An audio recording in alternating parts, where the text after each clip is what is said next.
اللہ رب العزت ہم سب کی حاضری اپنی بارگاہ میں قبول اور منظور فرمائے، آپ لوگوں کا آنا قبول فرمائے، نماز قبول فرمائے، جانا قبول فرمائے۔ آج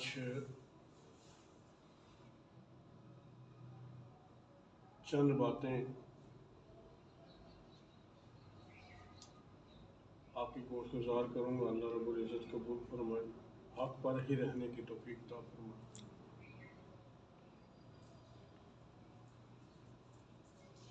ایک جگہ پہ کسی اللہ والے کا قول میں نے پڑھا تھا، وہ دعا مانگ رہا تھا کہ باری تعالیٰ اے میرے اللہ، تو مجھے ایسا بنا دے کہ ہر کوئی مجھے خدا دکھے، مجھے ایسا بنا دے کہ ہر کوئی مجھے خدا دکھے، یعنی ہر بندہ مجھے خدا کی طرح دکھے۔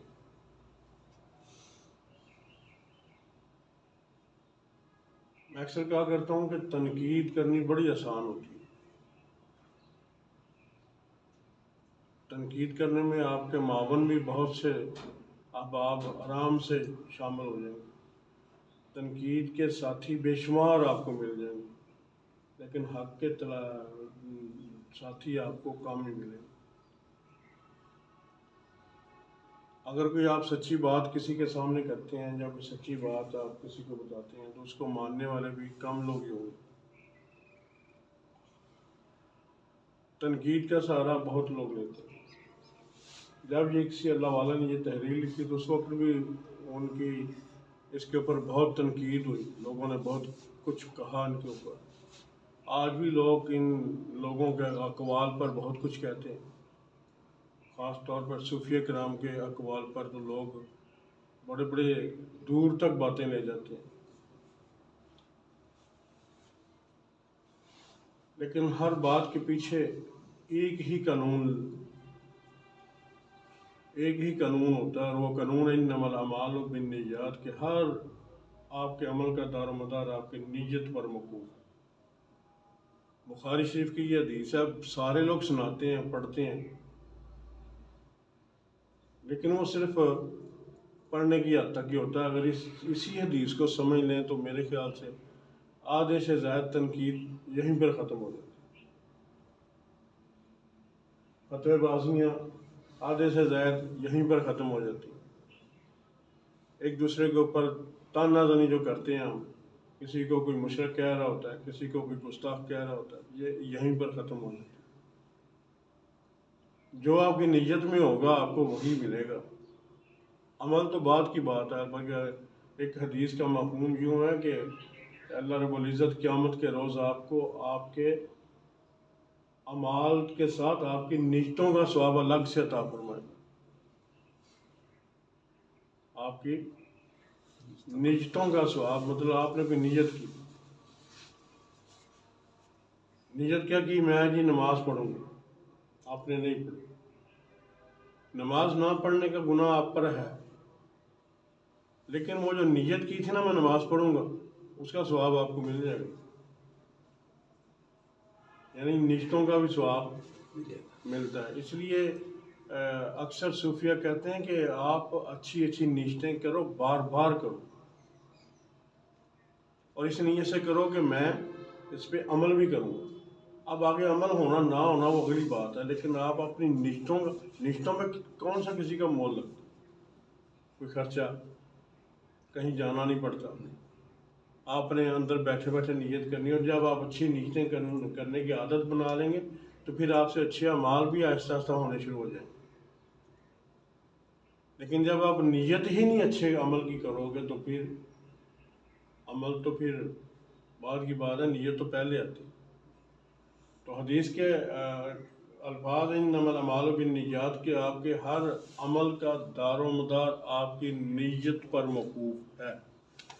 اگر جو آپ کی نیت میں اگر نماز ہے، اللہ رب العزت کو سجدہ ہے تو سجدہ ہے، اگر نیت میں سجدہ نہیں ہے تو آپ کا سجدہ نہیں ہے۔ نیت ہجرت کی ہے، دین کے لیے کی ہے، اور نیت بھی ہے، ہجرت بھی ہوئی ہے تو وہ ہجرت ہے. لیکن اگر آپ کی نیت میں آپ کا کوئی اور مقصد تھا، ہجرت آپ نے دین کے لیے کر رہے ہیں، تو آپ کو اس کا فائدہ پہنچنے والا نہیں ہے. کوئی نیت آپ کی کچھ اور تھی، عمل آپ کا کچھ اور ہے. نیت اور عمل کا ایک ہونا بھی بہت ضروری ہے. عمل نہ ہونا ایک الگ بات ہے. ایک بندہ نیت کر لیتا ہے لیکن اس کا عمل نہیں کرتا، وہ ایک الگ میٹر ہے. لیکن ایک بندہ نیت کر لیتا ہے لیکن عمل کچھ اور کر لیتا ہے، تو پھر تو وہ اس کے اپوزٹ ہو گیا. بہرحال وہ بزرگ نے، ایک اللہ والے کا قول کہ مجھے ہر شخص میں رب دکھے، تو تنقید کرنے والے ایک ہی پہلو سے دیکھتے ہیں. انہوں نے بڑی تنقید کی، اور آج بھی اگر کسی جگہ کسی محفل میں یہ ذکر آ جائے تو بڑے تنقیدی لوگ اٹھ کھڑے ہوں گے، وہ ایک ہی کہنے آئے. ٹھیک ہے نا. حالانکہ یہ یاد رہیں کہ رب اللہ نہیں ہوتا، رب اللہ کی صفت ہے. رب پالنے والے کو کہتے ہیں، باپ بھی پالتا ہے. بڑے لوگ ہیں جو کئی لوگوں کی کفالت کرتے ہیں، معنی کے حساب سے ان کو رب کہا جا سکتا ہے، اللہ نہیں کہا جا سکتا. اللہ ایک ہی ذات ہے. ٹھیک ہے نا. اور وہ اللہ، اور کسی کا نام آج تک کسی نے اللہ رکھا ہی نہیں، یعنی. اور حالانکہ اللہ بھی وہ ذات نہیں ہے، اس کا نام ہے. ٹھیک ہے نا. اس کے اوپر بھی بڑی تحقیق ہو چکی ہے. اللہ وہ ذات نہیں ہے، ذات برحق نہیں ہے، اس کا نام ہے اللہ. ٹھیک ہے. باقی جتنے بھی اس کے نام ہیں وہ اس کی صفتیں ہیں، اس کے صفاتی نام ہے سارے کے سارے. تو وہ تو ایک صفت لے کے کر رہا ہے کہ مجھے سب میں خدا دکھے. جب ہر بندے کو وہ ایک نظر سے، ایک اعلیٰ نظر سے دیکھے گا تو اس بندے سے گستاخی، اس بندے سے لڑائی، اس بندے سے جھگڑا، اس بندے کے اوپر کوئی تانا زنی ہوگی، سارے معاملے تو یہ ختم ہو گئے. وہ تو اس کے اندر یہ بات چھپی ہوئی ہے پیچھے اس کہنے والے کے، کہ جب میں ہر بندے کو خدا کی طرح دیکھوں گا تو پھر میں نہ تو اس سے لڑوں گا، نہ میں اس کی گستاخی کروں گا، نہ میں بدتمیزی کروں گا. میں تو ادب کے دائرے میں رہوں گا، اور ادب کے دائرے میں یہ ساری چیزیں نہیں ہوتی. لیکن اب اسی بات کو تنقید کرنے والا تنقید کے رنگ میں لے لے گا تو کہیں اور نکل جائے گی. تو میں جو ایک بات، اصل بات جو کہنا چاہتا ہوں، یہیں پر ایک اور اللہ کے بزرگ کا قول تھا، اور میں اس قول کو بڑی جگہ پہ اس کو کوٹ کرتا ہوں. آج میں یہاں پر اسی بات کے آگے اس بات کو کوٹ کرتا ہوں. اور اگر ہم اسی بات کو دیکھ لیں تو میرے خیال سے، دیکھیں گھر میں ہم داخل ہوتے ہیں تو اگر کسی کا باپ سخت ہوتا ہے، کسی کا باپ سخت بھی ہوتا ہے، نرم بھی ہوتا ہے. کسی کا باپ گھر کے اندر نرم کم ہوتا ہے، سخت زیادہ ہوتا ہے. اور کچھ باپ ایسے ہوتے ہیں کہ جو بہت سخت ہوتے ہیں، ان میں نرمی نام کی شے نہیں ہوتی. ٹھیک ہے نا. اب سخت نام کا ہم لے لیتے ہیں کہ ایک باپ اگر سخت ہو گھر کے اندر، تو سب کی کوشش یہ ہوتی ہے کہ اگر کسی میں کوئی غلطی کوتاہی آ گئی ہے تو کیا کوشش کرتے ہیں کہ ہماری یہ بات ہمارے باپ تک نہ پہنچے. یا کوئی اور گھر کے اندر کسی اور کے ساتھ بھی وہ بدتمیزی اس ڈر سے نہیں کرتا کہ میری بدتمیزی کی کوئی میرا دوسرا بہن بھائی شکایت نہ لگا دے. ٹھیک ہے نا. تاکہ میری کم بختی نہ آئے. یہ جو بھی ہے نا، یہ باپ یہ بھی رب کا کے درجے میں آ رہا ہے، استاد بھی رب کے درجے میں آ رہا ہے. جو جس کی کفالت کر رہا ہے وہ اسی صفت کے اندر آ رہا ہے، لیکن وہ اللہ نہیں ہے. ٹھیک ہے نا. وہ ایک اس کی کفالت میں سارے لوگ آ رہے ہیں. اب اس سے کوئی شکایت نہیں ہو. ٹھیک ہے نا. اب ان باپ سے زیادہ ڈر، حاکم سے زیادہ ڈر، موت سے زیادہ ڈر کس کا ہونا چاہیے ہم سب کو؟ اللہ کا. ٹھیک ہے نا. جب اللہ کا ڈر ہمیں ہونا چاہیے، اور جب آپ کے دل میں اللہ کا ڈر ہو، اس کا خوف ہو. ہاں، اللہ کے ساتھ خالی ڈر نہیں چلتا، اللہ کے ساتھ ایک نیک امید بھی چلتی. ٹھیک ہے نا. اللہ کے ساتھ دو چیزیں چلتی ہیں، ایک اس پہ نیک امید رکھنا، اور دوسرا اس کا ڈر رکھنا. اللہ کا ڈر اور اللہ کے ساتھ نیک امید، یہ دو چیزیں جس میں ہوں گی نا، وہ بندہ گناہ کی طرف نہیں جاتا، وہ لڑائی جھگڑے کی طرف نہیں جاتا، وہ قطع رحمی کی طرف نہیں جاتا، وہ غیبت چغلی کی طرف نہیں جاتا، ٹھیک ہے نا؟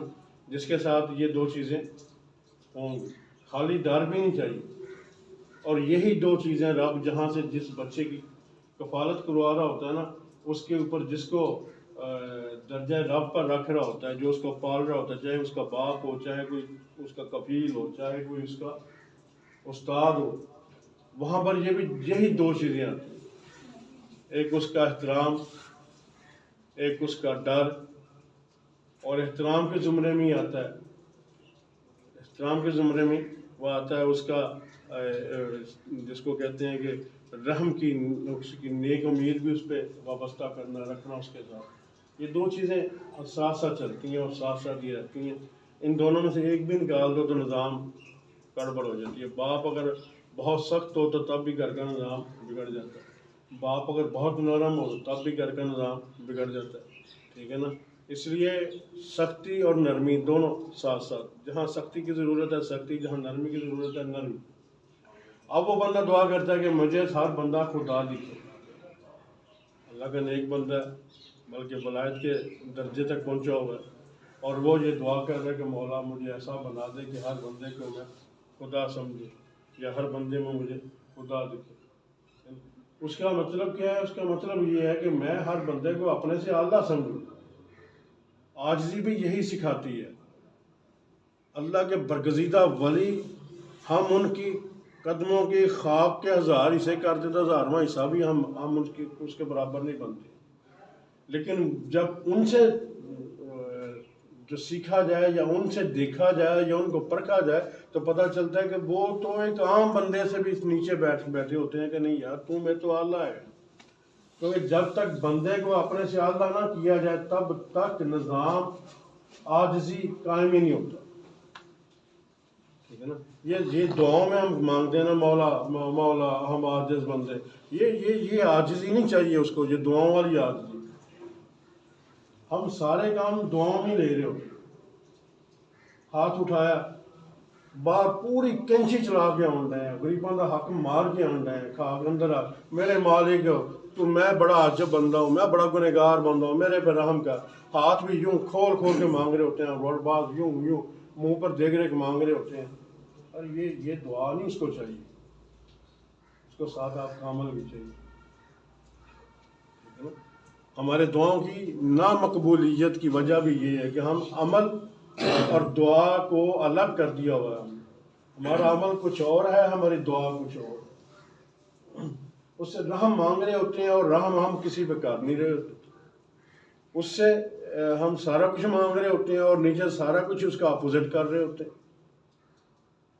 وہ کہتا ہے پہلے نیک، دیکھو ایک جماعت ہے جس کو اہل سنت و جماعت کہتے ہیں، ٹھیک ہے جی؟ اس کی ایک خاصیت ہے یہ، اور یہ خاصیت میں نہیں کہتا کسی میں کسی اور میں بھی ہو، لیکن زیادہ اسی میں دیکھی ہے، اور صوفیہ کرام میں بھی یہ خاصیت دیکھی ہے۔ وہ کوئی بھی عمل نیک کرتے ہیں تو اس کے بعد ہاتھ اٹھا دیتے ہیں، نماز فرض پڑھتے ہیں تو اس کے بعد ہاتھ اٹھا دیتے ہیں۔ کیوں؟ فرض ایک اچھا فریضہ ادا کیا، حالانکہ فرض کے اندر دعا مانگی ہم نے، رب جعلنی مقیم الصلاۃ، دعا مانگی ہم نے رب، ٹھیک ہے نا؟ اور یہ اس دعا کے ساتھ آپ ربنا آتنا فی الدنیا حسنۃ وفی الآخرۃ یہ بھی مانگ سکتے ہیں، آپ اس کے ساتھ اپنی کوئی بھی دعا مانگ سکتے ہیں، ٹھیک ہے نا؟ یہ نہیں ہے کہ آپ نے اسی پہ رہنا ہے۔ نماز بھی ایک ساری کی ساری دعا ہی ہے، لیکن اس کے بعد یہ جماعت پھر دعا مانگتی ہے، سلام پھیرنے کے بعد پھر ہاتھ اٹھاتی ہے کہ یا باری تعالیٰ یہ نیک عمل تیرا ہم نے کر دیا، اب تیری مہربانی ہمارے یہ کام ہے یہ بھی کر دیا۔ سالے صاحب کیا، کسی بھی نیک ہستی کو سالے صاحب کیا ہاتھ اٹھا دے، باری تعالیٰ تیری مہربانی، ٹھیک ہے؟ زکریا علیہ السلام ہے، حضرت مریم علیہ السلام کے پاس جاتے ہیں، حضرت مریم علیہ السلام ولیہ ہیں، آپ پیغمبر ہیں، ان کے پاس جاتے ہیں، وہاں انواع قسم کے آپ پھل دیکھتے ہیں، مطلب یہ قرآن شاہد ہے نا اس بات پہ، وہاں مختلف وہ بے موسمی پھل کہتے ہیں، مریم یہ تو پھل جو تیرے پاس آئے ہیں ان کا تو موسم ہی نہیں ہے، یہ تجھے کون دیتا ہے؟ فرماتے ہیں میرا مجھے رب دیتا ہے۔ اللہ کی طرف اشارہ کیا، میرا اللہ مجھے یہ ساری چیزیں پرووائڈ کرتا ہے۔ وہاں سے دل میں خیال آیا کہ میں بھی باندھ ہوں، میری بیوی بھی باندھ ہے، بانج کہتے ہیں جس کو اولاد کی امید ختم ہو جائے. تو میری بیوی پہ بھی امید کوئی نہیں ہے اور مجھ پہ بھی امید کوئی نہیں ہے, ٹھیک ہے نا. لیکن تو اگر بے موسمی پھل دے سکتا ہے, بے موسمی تو پھل دے سکتا ہے, تو مجھے بے موسمی بیٹا کیوں نہیں دے سکتا؟ وہیں کھڑے ہو کے دعا مانگو کہ مجھے ایک بیٹا چاہیے, مجھے ایک وارث چاہیے, ٹھیک ہے نا. اور اللہ رب العزت نے پھر بشارت عطا فرمائی. جب بشارت عطا فرمائی پھر سوال کر دیا باری تعالیٰ, میں بھی بانج ہوں, بشارت دینے والے کو یہی سوال کیا, یار جبریل امین نے بشارت دی نا آپ کی, وہی یار کہ کیسے ہوگا؟ فرمایا وہ جب اپنی نشانیاں دکھاتا ہے نا تو پھر ایسے ہی دکھاتا ہے, ٹھیک ہے نا. حالانکہ کہہ سکتا تھا تو آپ نے مانگی ہی دعا, لیکن وہ بات نہیں, کیونکہ اللہ کسی کے اوپر اپنی بات جتلاتا نہیں ہے. یہ بندہ ہے جو کسی کے اوپر نیکی کر کے جتلانے کے چکر میں پڑ جاتا ہے. کھانا کھلایا تو اگر کسی نے کسی جگہ پہ جا کے اس نے اس سے کوئی نافرمانی کی, یا کسی جگہ پہ جا کے اس نے کوئی ایسا عمل کیا جس کو دچکا لگا, تو نال ہی کہہ دیتا میں فلانی جگہ سے تینوں کھوایا سی نا. یعنی یہ بندہ ہی ہے جو جتاتا ہے. رب واحد وہ ہستی ہے جو, ہاں رب وہ ہستی جس کو اللہ کہتے ہیں, ٹھیک ہے نا. وہ واحد ہستی ہے جو آپ کو دے کے آپ سے لیتی نہیں ہے, آپ کو جتاتی نہیں ہے. ہاں آپ کوئی ایسا کام کر دو جس میں برکت نہ ہو تو وہ آپ کے مال سے برکت اٹھا لیتا ہے, اور جس مال سے برکت اٹھ جائے وہ مال کروڑوں کا بھی ہو, وہ لاکھوں کے برابر بھی نہیں رہتا, ہزاروں کے برابر بھی نہیں رہتا, ایک دن ختم ہو جاتا. اور جس مال میں وہ برکت ڈال دے وہ مال ہزاروں میں ہو تو لاکھوں سے بھی بڑا ہوتا ہے, لاکھوں میں ہو تو کروڑوں سے بڑا ہوتا ہے. اس لیے برکت والا کام ہم سب کو کرنا چاہیے. یہ برکت والی دعا ہے کہ میرے مولا مجھے ہر کوئی بندے میں یا رب دکھے, یا میرے مولا ہر بندہ مجھے رب نظر آئے. یہ برکت والی دعا ہے, یہ دعا مانگ رہے ہیں. اور میں جو بات کرنا چاہ رہا تھا, جو بات میں آپ سے بتانا چاہ رہا تھا, اور وہ بات اس ساری باتوں کے اندر ایک بات ہے. اور اگر اس بات پر آپ عمل کر لو کہ بیٹا گھر میں داخل ہو, باپ سخت ہو, تو بچے کیا کرتے ہیں, ایک دوسرے کی شکایت اور کوشش کرتے ہیں یار اگر کوئی غلطی ہو ہی جائے میری شکایت نہ کریں یار, ٹھیک ہے نا. اگر چھوٹا بھائی ہے, بڑے بھائی سے غلطی ہوئی نہ کہ یار شکایت نہ کریں, اس کی عمر کے مطابق اس کو کسی چیز کے دینے کا لالچ دیا جاتا ہے. چھوٹی عمر کا ہو, یار میں تمہیں کھڑونا لے دیں گا, میں تمہیں فلانی چیز لا دوں گا, جس طرح کی اس کی پسند ہے, میری شکایت نہ لیں. ایسا ہوتا ہے. ہم سب بڑے ہو گئے اپنے اپنے والدین کی, اللہ سب کے والدین کو حیاتی دے اور صحت والی حیاتی دے جب تک ان کی عمر ہے. اللہ خیر عطا فرمائے سب کے اوپر. یہ کرتے ہیں نا. اب مجھے بتاؤ, سب سے بڑا حاکم اللہ, سب سے بڑا رب اللہ, سب سے اعلیٰ کفالت کرنے والا اللہ, آپ کو باپ دینے والا اللہ, آپ کو ماں دینے والا اللہ, باپ دے کر لینے والا اللہ, آپ کو دولت سے نوازنے والا اللہ, ہر آسائش آپ کی پوری کرنے والا اللہ, ٹھیک ہے نا. اور وہ اللہ خود کہتے ہیں اوے میں غفور الرحیم بھی ہوں اور میں قہار بھی ہوں. میرا قہر جس پہ پڑتا ہے اس کو کوئی صورت نظر نہیں آتی بچنے کی. میرے قہر سے بچو. اور پھر بڑی بڑی جگہ پہ فرماتا ہے کہ میرے قہر پر میری رحمت غالب ہے, میرے قہر پر میرا رحم غالب ہے, میرے قہر پر میری غفوریت غالب ہے. کیا ایسا نہیں ہے؟ آپ کو اس کے قہر سے ڈر نہیں لگتا؟ وہ کہتا ہے میں بڑا جبار ہوں, بڑا زبردست ہوں, بڑا سخت ہوں. کیا آپ کو اس کی سختی سے ڈر نہیں لگتا؟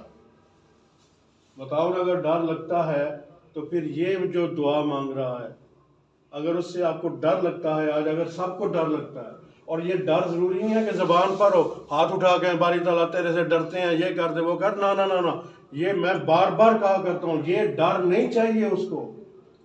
آپ زبان سے جو ڈر کی بات کر رہے ہو, زبان سے جو مانگ رہے ہیں, یہ نہیں چاہیے اس کو. آپ کے عمل کے اندر ڈر چاہیے, ٹھیک ہے نا. آپ کے عمل کے اندر ڈر نظر آنا چاہیے, پھر آپ کا ہاتھ نہ بھی اٹھے. آپ کا عمل کہے گا کہ مولا یہ تجھ سے ڈر رہا ہے, اس پہ رحم کر دے. اور اپنے سامنے سے جو اس کے سامنے جو ڈر گیا, اور جو ڈر کے اس کے سامنے کھڑے ہونے سے پیچھے ہٹ گیا, اللہ کہتا ہے اس کے لیے میں 2 جنتیں دوں گا. لوگوں کو 1 دوں گا, اس کو 2 دوں گا. کسی کے اوپر ایک انعام ہے، اس کے اوپر 2 انعام کروں گا، ٹھیک ہے نا؟ کیا آپ سب ڈرتے ہو؟ نہیں، صرف زبانی کلامی ڈرتے ہیں ہم لوگ، ہم عمل میں سے ڈرتے نہیں ہیں۔ اچھا چلو یہ بات بھی کہو، اس سے وہ کہتا ہے میری رحمت غالب ہے، اس سے رحم مانگ لیں گے، تردہ کر لیں گے، یا باری تعالیٰ ہو گئی غلطی، ٹھیک ہے معاف کر دیں۔ لیکن ایک بات اور ہے، شکایت کی معافی کم ملتی ہے، شکایت کی معافی کم ملتی ہے۔ اور میں نے جو تحمیل باندھی اور اتنی باتیں آپ کو کر کے جہاں تک لے کے آیا، ایک صرف یہ بات سمجھانے کے لیے کہ کوئی دیکھو کوئی ایسا کام نہ کر دینا کہ آپ کی شکایت کوئی اپنے اللہ سے کر دے، آپ کی شکایت کوئی اللہ سے کر دے کہ باری تعالیٰ اس نے مجھے تکلیف دی ہے، میرے اللہ اس نے میرا دل دکھا دیا، میرے اللہ اس نے میرا حق مار لیا، میرے اللہ اس شخص نے مجھے بہت تکلیف دی۔ اگر یہ شکایت کسی نے اللہ سے کر دی اور اس شکایت کا ازالہ کرنے سے پہلے وہ دنیا سے چلا گیا، جو مرضی کر لو، وہ کہتا ہے کل قیامت کو اس کو بھی لاؤں گا، تجھے بھی لاؤں گا، سامنے کھڑا کروں گا اور پوچھوں گا ہاں یہ دل دکھایا سیا، اس نے تیری شکایت میرے آگے کی ہے، آج عدل کی کرسی پر میں بیٹھا ہوں، کل عدل کی کرسی پر تیری دنیا دار بیٹھے تھے، آج میں خود عادل ہوں، آج کے دن کا میں خود مالک ہوں، تیرے سامنے دونوں کو کھڑا کروں گا، جس نے شکایت کی ہے اس کی شکایت سامنے رکھوں گا، تجھے سامنے کھڑا کر کے ہاں تو نے اس کے ساتھ یہ کیا، ہاں باری تعالیٰ کیا۔ فرمایا اب جو یہ چاہتا ہے اب یہ وہ ہوگا۔ یہ اس وقت سب سے بڑی ضرورت نیکیوں کی ہے، تیریاں نیکیاں اس کے پلڑے میں ڈال کے اس کو راضی کروں گا۔ وہاں پر ایک نیکی کروڑ دے کے بھی نہیں ملتی، ٹھیک ہے نا؟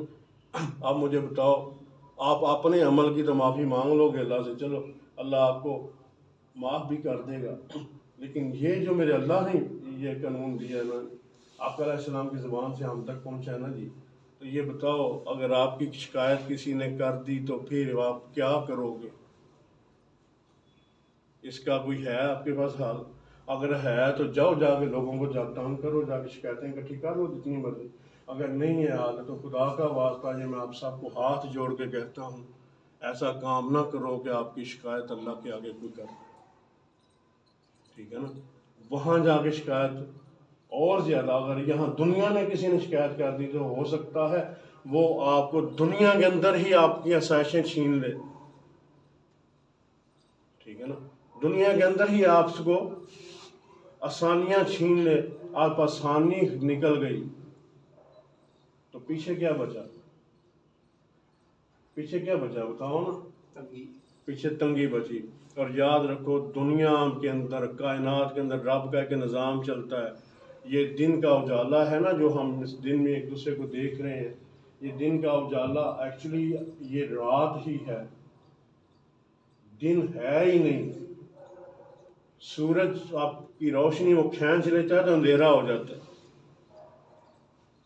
سورج نہیں تھا تو اندھیرا ہی تھا، اب جب الکاریت الملکاریہ والا کن ہو گیا تو سورج بھی گیا، یہ روشنی بھی گئی، وہاں کیا دیکھنا ہے، کس نے دیکھنا ہے؟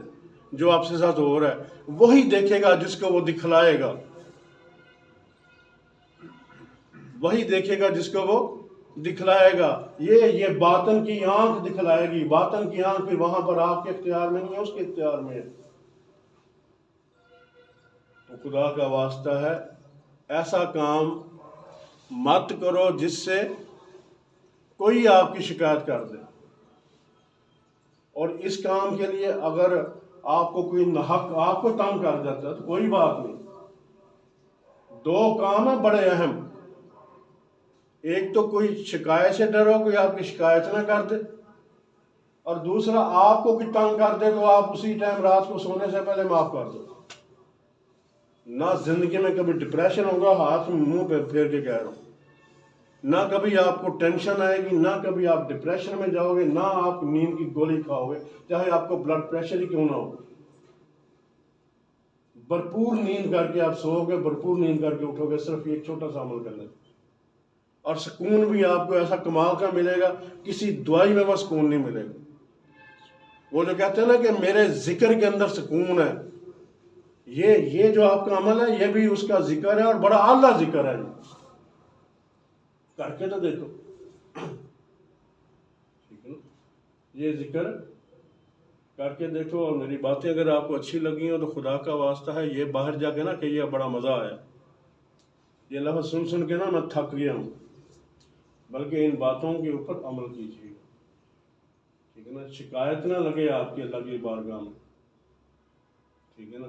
اور آپ کو کوئی تنگ کرتا ہے تو آپ یہ نہ کہو کہ میں بھی شکایت لاؤں گا، وہ دے کے شکایت لانی اگلے نو پکا فسان والی گل، تے ایتھے اگر کسی نے فسان دی نیت نہیں نہ ہوئے گی تے رب بھی تمہیں کسی چکر ہی فسائے گا نہیں، ٹھیک ہے نا؟ کیونکہ ساڈا اصل رب وہی ہے جنوں سے اللہ کہنے، باقی سارے جڑے رب اتنے نے وہ بنائے ہوئے رب نے، تے وہ بنائے رب کدے بھی ساڈے تو نہ اس رب دے سائے واپس لے سکتے، ٹھیک ہے نا؟